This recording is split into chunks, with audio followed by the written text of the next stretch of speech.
അങ്ങനെ രണ്ടുപേരും തമ്മിൽ ഇങ്ങനെ സ്നേഹപ്പെടണമെന്ന് ഇതുവരെ നടത്തിയിട്ടൊന്നുമില്ല. എപ്പോഴും അടിയും കാര്യങ്ങളൊക്കെ തന്നെ. എനിക്ക് ഡ്രസ്സുകളും എടുക്കുന്നതും എൻ്റെ കാര്യങ്ങളൊക്കെ ചൂസ് ചെയ്യുന്നതൊക്കെ ഇപ്പോഴും ചേച്ചി തന്നെ.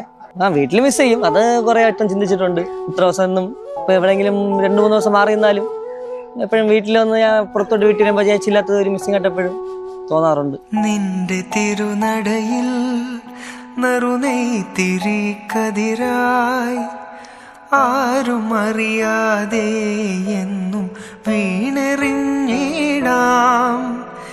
സാന്ദ്ര ചന്ദന ഗന്ധമായി നീ വന്നു ചേർന്നാലേ, സാന്ദ്ര ചന്ദന ഗന്ധമായി നീ വന്നു ചേർന്നാലേ. കൂട്ടുകാരൻ ചോദിച്ചോണ്ട് ഞാൻ വിവരം ഒന്ന് വിളിക്കുമ്പോൾ എന്താണ് അങ്ങനെ ചോദിക്കണത്? അത് വിവരമില്ലാത്തതുകൊണ്ടാണ് ഞാൻ അങ്ങനെ വിളിക്കുന്നത്. ആളെയും ഓപ്പൺ ടൈപ്പാണ്, ഫ്രണ്ട്ലി ആണ്. ഞാൻ കണ്ട സമയം തൊട്ടേ അപ്പോഴേ നല്ല അറ്റാച്ചായി. ശില്പയ്ക്കും ശ്രീജിത്തിനും ഹാപ്പി മാരീഡ് ലൈഫ്. താമരപ്പൂവിൽ വാഴും ദേവിയല്ലോ നീ, പൂനിലാക്കടലിൽ പൂക്കും പുണ്യമല്ലോ നീ. ഓ